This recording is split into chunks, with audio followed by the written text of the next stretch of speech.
Bonjour à tous, j'espère que vous allez super bien. Aujourd'hui, c'est mardi 18. Euh, je vais commencer pour montrer l'analyse de Gold et l'analyse de Nasdaq. Les Gold, je vous avais dit que je l'ai fait en vidéo. Nous allons accompagner du lundi au vendredi avec la même formation. Ok.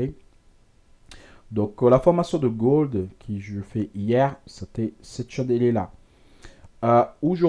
Cette semaine, pareil, j'ai fractionné, j'ai pris les quatre premiers chandeliers, j'ai coupé en deux. Pourquoi? Parce que c'était énorme le taille des points. Ok, c'était énorme. Donc, ça fait 1400 points. Ça, c'est beaucoup. Si je multiplie ça vers là haut, on va monter vers 2800.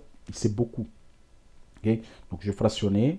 J'ai rentré sur les positions là. Et comme moi, je vous avais dit, cette première position pour moi, c'est la position plus importante de la semaine. C'est mon trade de confiance. C'est mon premier trade. C'est le trade de confiance. C'est le trade que je pratiquement 100% sûr que je vais le réussir. Donc, ce trade-là, pour moi, OC take, OC stop.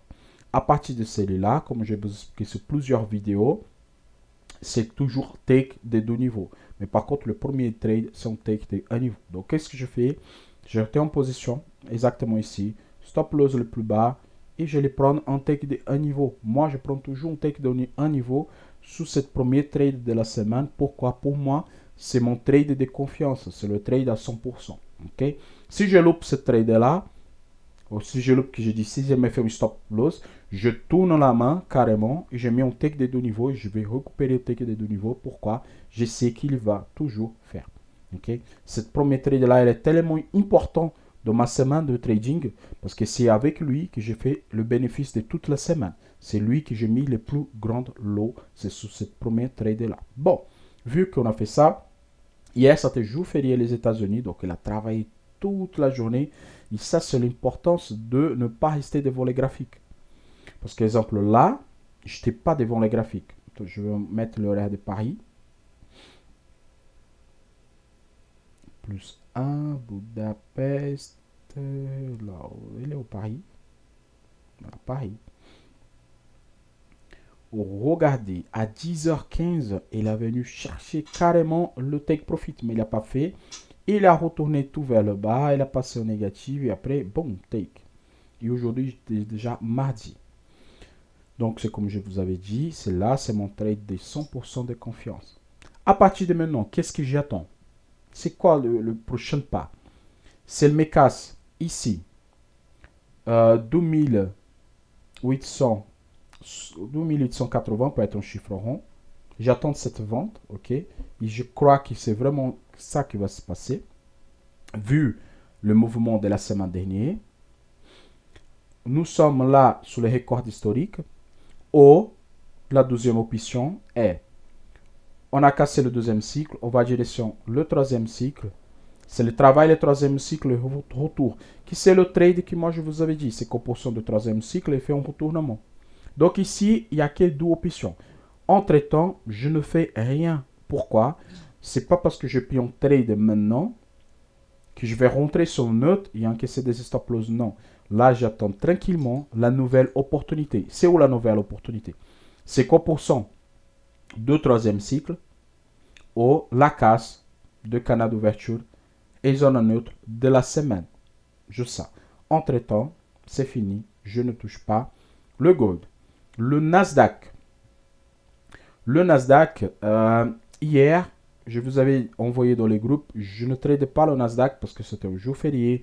Je savais qu'il n'allait pas bouger du tout. Donc, je ne suis pas rentré en position aucune. Par contre, je me réveillé ce matin ou l'ouverture du marché, je rentrais direct. À minuit, je rentrais direct en buy. Pourquoi? Je m'explique. Ça, c'est la référence de la semaine pour le Nasdaq. Ok. Donc là, c'était le 4 premiers chandeliers. Je projetais vers là haut. Jusqu'à là, c'est bon. Là, ça t'est rentré en position. Ok. Il est venu chercher les stop loss ici.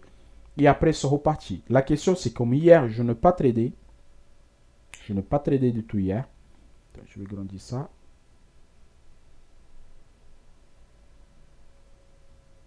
Ok, là on est bon. Il est venu plus bas. hier, comme je vous avais dit, jour férié, je ne trade pas les indices ou le Forex ou SCD. Parce que c'est férié, il ne bouge pas. Il a ouvert le matin déjà là. Ouverture de marché, il était exactement ici. Je rentrais en buy avec une toute petite stop loss et la confiance dans take des validations. Comme je dis, cette premier trade là, pour moi, c'est le trade le plus important de la semaine. Donc, cette trade là, je ne loupe pas. C'est mon trade de confiance. Donc, la ouverture, et j'attendais pas la casse parce que la validation elle a été donnée ici. La validation elle a été donnée là. Donc, je rentrais en position en bas ici. Petite stop loss. Parce que s'il casse vers le bas, je tourne là-bas. Et le stop loss est petit. Donc, j'ai profité de tous les mouvements. Et je viens de sortir. Explication pour le Nasdaq. C'est comme j'ai dit. Le Nasdaq, au gold, au SDJPY, peu importe le paire de devises, cette premier trade ici, c'est le trade le plus important de la semaine. Parce que le marché, il ne va pas rester ici toute la semaine. Vous pouvez être 100% sûr qu'il va sortir de cette canal. Vers le haut ou vers le bas. Le marché, il ne va pas passer toute la semaine ici dedans. Ça, vous pouvez être sûr et vous pouvez revenir jusqu'à 1900 et vous allez voir que le graphique, il n'est jamais resté ici dedans. Il sortait là, vers le haut ou vers le bas. Donc, cette première sortie, c'est ma sortie de confiance. Si je prends un stop ici, je tourne la main avec un take de 2 niveaux. Direct. Pourquoi? C'est mon trade de confiance. Ok? Ne croyez pas moi. Revenez dans le passé au maximum que vous pouvez et vous regardez. Bon, vu tout ça, ok, là, je reviens parce que à partir de demain, c'est canal d'ouverture et zone neutre tous les jours. J'ai gardé celui-là parce qu'en fait, cette validation, je pouvais profiter ici. Ah, mais aujourd'hui, je pouvais les faire? Oui, vous pouvez les faire. Si aujourd'hui, vous avez fait voilà, 1, 2, 3 et 4. Ok, donc là, la case, c'était vers là-haut. Donc, je fais ça. Si la journée d'hier, vous sortez 0, hop, vous faites ça. Pardon. Si vous projetez vers là-haut, vous êtes encore dans les trades. Ok. 1, 2, 3 et 4. Vous êtes encore dans les trades.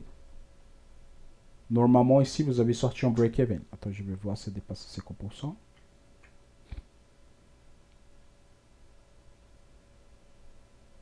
Voilà, il était proche de take. Il est venu et vous allez sortir en 0. Ok. Donc, c'était ça. Donc, comment je profitais les journées d'hier. C'est super bien passé. Hop, c'est bon. Donc, demain, je viens avec la nouvelle analyse parce que celui-là, pour moi, c'est take. Nasdaq, aujourd'hui, je ne touche plus. Pour que je fasse le Nasdaq, encore une fois, il faut qu'il me casse ici. Si aujourd'hui, le Nasdaq il me casse 22 110, je vends. Parce que c'est le mouvement de casse de la semaine. Ça veut dire que le chandelier de la semaine, il passe en négatif. Il commence à retourner en négatif. Ça veut dire qu'on a la probabilité d'avoir une semaine négative. Mais parce que celui-là, c'est le record historique du Nasdaq. Si je ne me trompe pas. Attends, pour ne pas dire de bêtises, je pense que celui-là, c'est le record historique du Nasdaq. Exactement, c'est le record historique du Nasdaq. Je vais les mêmes placer ici. Voilà, record historique du Nasdaq. Ok, donc c'est tout pour aujourd'hui. Aujourd'hui, il va y avoir vidéo formation scalp avec une nouvelle paire de devises que je vais vous montrer. Ok, journée formation scalp. Je fais une 12e vidéo pour répondre à des questions et pour donner plus de détails sur les scalps de 1 minute parce que j'ai eu quelques messages donc il faut que je réponde. Ok, je souhaite à tous une excellente journée de trading. On se voit ce soir pour de nouvelles aventures. À la prochaine. Ciao, ciao.